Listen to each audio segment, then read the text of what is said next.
ครับมาพี่น้องมื้อนี้ก็สิมีการลงแขกด้วยพี่น้องอะไรลงแขกแบกเขาครับผมนี่ก็ทีมงานหลายเติบอยู่พี่น้องทีมงานขับเคลื่อนด้วยพลัง40ครับพี่น้องถ้าบ่มี40ขับเคลื่อนมันอันนี้มันสิเอาสิเคสเนาะพี่น้องเนาะเส้นมันบ่ยืดผมเด้อเบิ่งผลงานเขาหน้าปีนี้พี่น้องโอ้หลายเติบอยู่เด้นี่อันนี้เจ้าเดียวเด้พี่น้องนี่อุ่นเต็มนาเหล้าขนาดนาเหล้ายังหลายครับอุ่นโอ้ผมเป็นน้อยๆพี่น้องกัดยานเหล้าฮักโยพี่น้องหลายขนาดครับ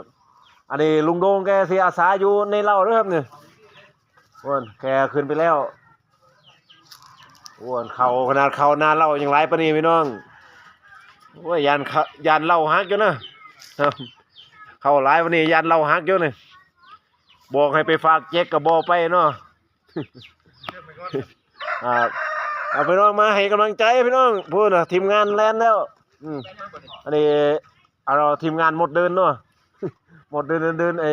หมดเดินทีมงานนี่ทีมงานขับเคลื่อนด้วย40มือมาให้กำลังใจกันเนาะพี่น้องเนาะครับผมคลิปนี้ก็ซ้ำนี้นะครับผมสวัสดีครับ